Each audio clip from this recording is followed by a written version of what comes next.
You will not believe what's happened.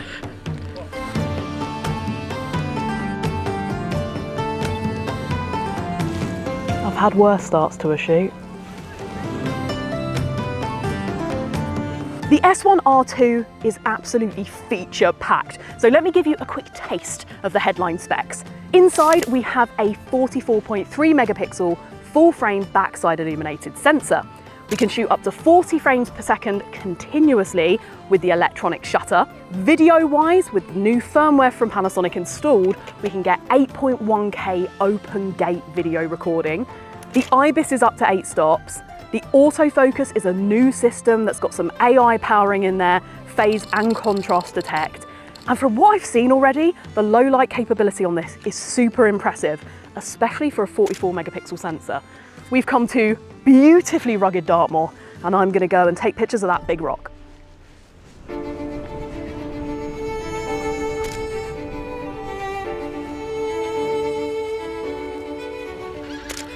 I'm going to dive straight in and talk about image quality on this S1R II. I was going to start with autofocus, but to be honest, this is so beautiful, I just want to talk about what I'm getting here. Already, I'm loving the stills from this, from that 44 megapixel backside illuminated full frame sensor. It's not stacked and the readout speeds aren't the quickest, so if I was sitting here with a long lens trying to shoot an eagle flying through here, I think I'd be struggling. I'd probably be getting some issues with rolling shutter, and we're going to test that in a little bit. But right now, I don't care about that. I'm getting 14-bit RAWs. The dynamic range is looking fantastic. If you're not getting enough from those stills already, then you can use high resolution mode. It is a handheld high resolution mode, so I didn't have to lug a tripod up here. I can test it just in my bare hands. Now it makes use of the IBIS system, and you're able to get a 176.5 megapixel still using that handheld mode. I'm going to turn it on now. It'll allow me to shoot one of the high res shots as well as a still shot at the same time, so we can show you the difference and you can see how much more detail you get. And I think that is the perfect thing to test it on. I hope that's more obvious on the big screen you're watching this on than it is on this tiny LCD screen. Ah! This button. I'm sure this is great for videographers, but it is driving me mad. I'm going to figure out a way to turn that off. Did you say don't fall down? I'm going to really try not to, but I make no guarantees. I'm now going to do my favourite autofocus test, make Jakub run stupidly to see how this camera performs. Now this does have a hybrid autofocus system. We've got 779 phase detect autofocus points, and it's got an AI powered subject tracking. It can do things like humans, animals, cars. With the firmware update, it can now do urban sport tracking of people when they're like jumping on things. But the only urban sport person we have right now is Jakub. So I've connected up a Ninja to this so you can see exactly how it performs. We're on low continuous frame rate with the mechanical shutter. We've got a Sigma 70-200 f2.8 Sport on this, but it's part of the Our Mount Alliance, right? So you can make of that what you will. See how it performs. It knew where you were. Disappeared. He's back.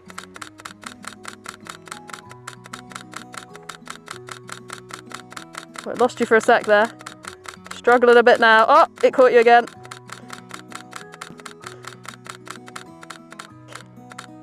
Oh, buffer is struggling.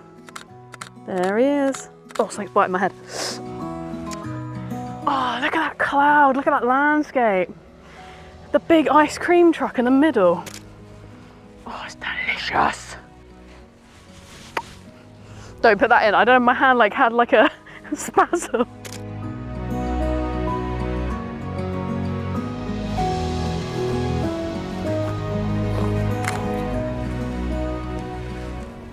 It's ISO 5000 and it looks really clean.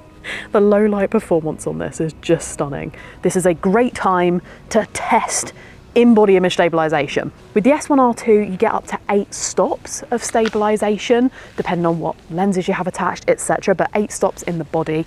I'm going to test it now by doing my favorite non-scientific test, which is to just handhold the thing and see how long an exposure I can take and still get a sharp shot. So I've got the 35mm on, it's the 1.8, so I'm going to do a test with no IBIS and just see what the minimum is I can get. So with no IBIS, I can get a sharp image at like 25th of a second. So now let's turn the IBIS on. Now I'm going to make a guess that I can get at least down to a 10th. So let's try that. Yeah, that was sharp. Let's see if I can get a bit longer out of it. Oh, that was long. It's still pretty sharp, honestly. Like, you can see obviously a tiny bit of movement in there, but this isn't a stabilized lens. So this is just using the body stabilization.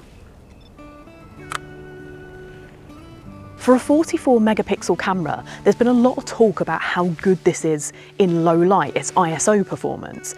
The range you get within this camera is 80 to 51,200, but that is expandable down to 40, which is pretty low, up to 102,400. This does have a dual native ISO. If you're shooting stills, the native bases are 100 and 400. Very simple terms, you get a better, cleaner readout at higher ISOs. That's basically what it gives you.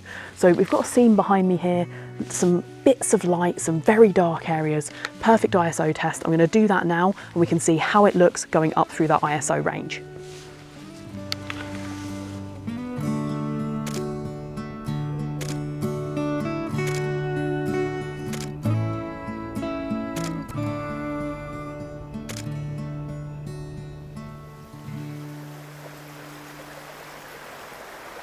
The S1R II's still images are high quality, the specs are great, it's feature packed, but so is the video side of this camera.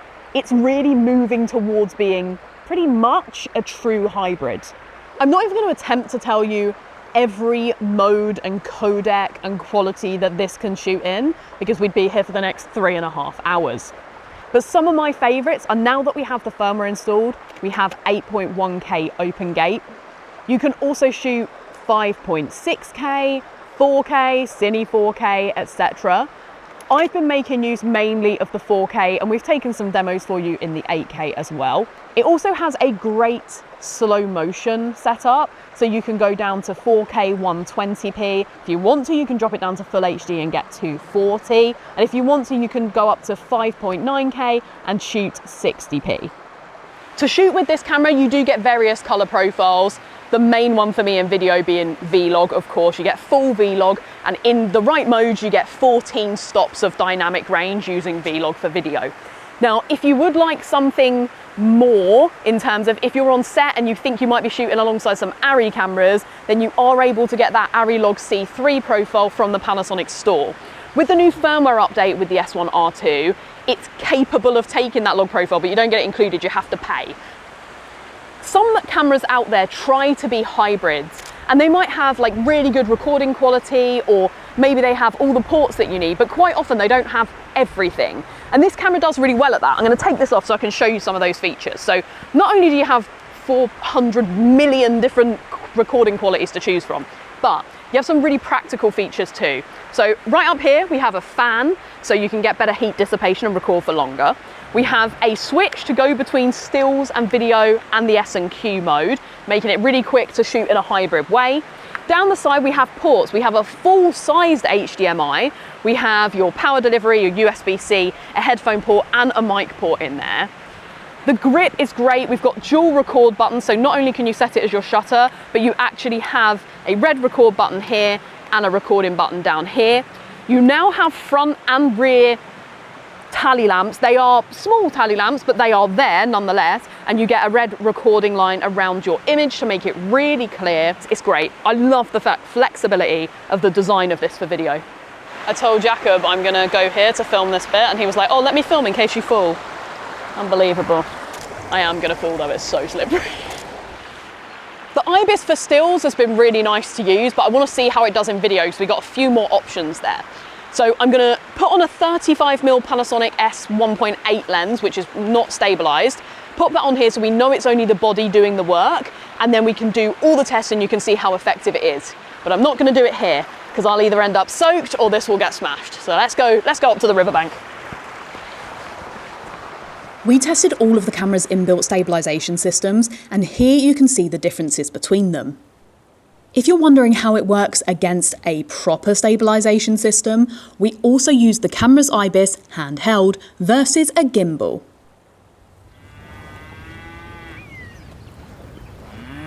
Shooting on Dartmoor is really dynamic, which I love. You can go from these moody or sunny wide open landscapes to suddenly something happening, a foal jumping into your image or whatever.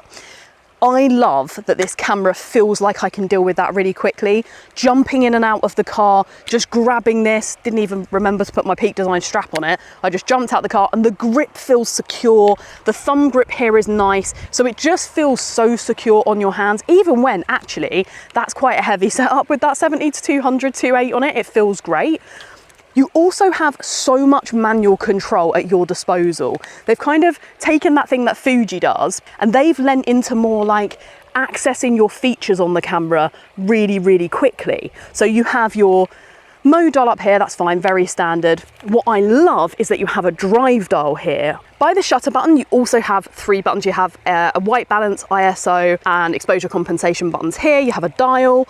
On the front here, you have a little custom function button. Personally, my hands are too small to make any use of that. I can reach it with my middle finger, but it's slightly uncomfortable for me. But honestly, like, who cares? I've got enough buttons. I've not felt like I've needed it once.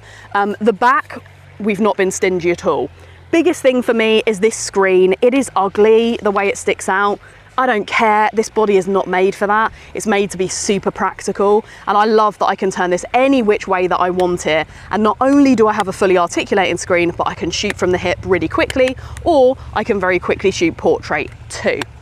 The screen is good, viewfinder is great. It's a 5.76 million dot, it's nice and bright, really lovely to use, and I love these rounded cups that you get on these Panasonic S1 series.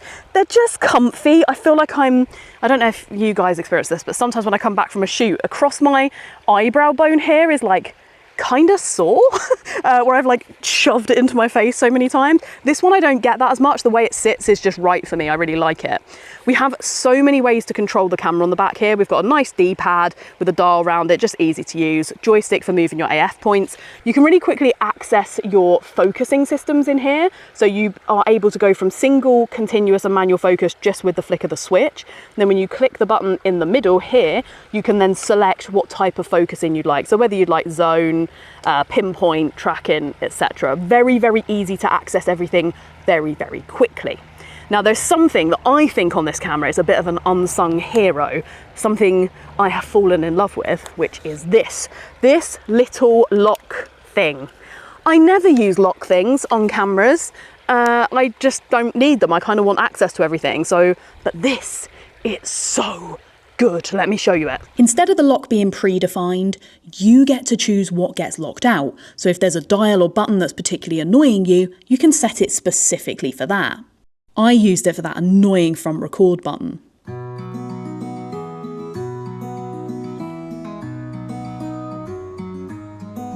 I didn't want this review to be a versus between the S1 II and the S1R II. I think some of the differences are really granular, and by the time you kind of know a few of them, you've decided which camera you're interested in. So I'm just going to give you the headlines, and then hopefully that'll help you decide which one is for you. Now, most of the time in this review, I've been talking about the S1R II. That was my choice because for me, it's more the camera that would be suitable for the style that I like to shoot, and I really like it. I really like it, Jakub. Not another camera I want.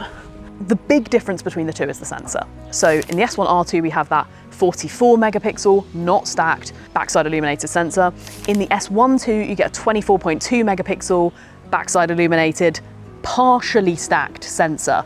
In short, this will have better readout speeds, it'll be faster, and so you're going to have less issues with rolling shutter. I've used cameras where I've had worse rolling shutter than in this one, honestly, and I think Yes, it can be a problem depending on what you like to shoot. If I was the type of person who constantly shot like football matches with lots of fast moving stuff, then yeah, the rolling shutter on this isn't particularly good. It is noticeable, and therefore this may not be the camera for me, and this one might be better.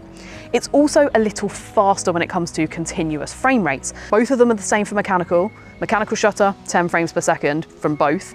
This one, in the electronic shutter, you get up to 40 frames per second for a very short time.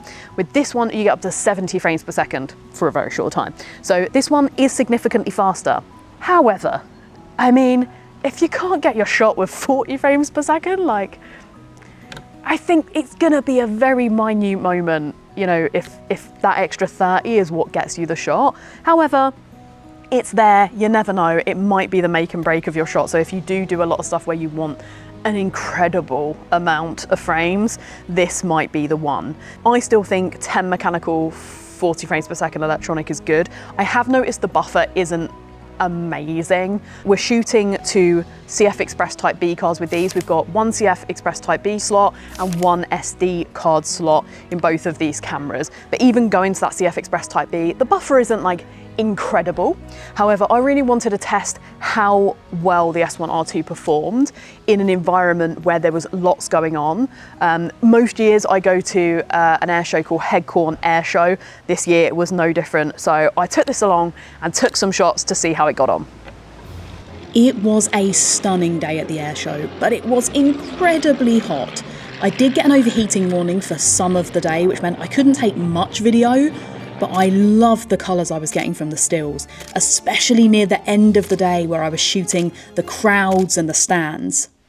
So as you can see, I didn't struggle in terms of continuous frame rate at all. I struggled in terms of filling my cards too quickly. So actually for an air show like that, this would probably be better in terms of like storage capacity and how big the actual files are themselves.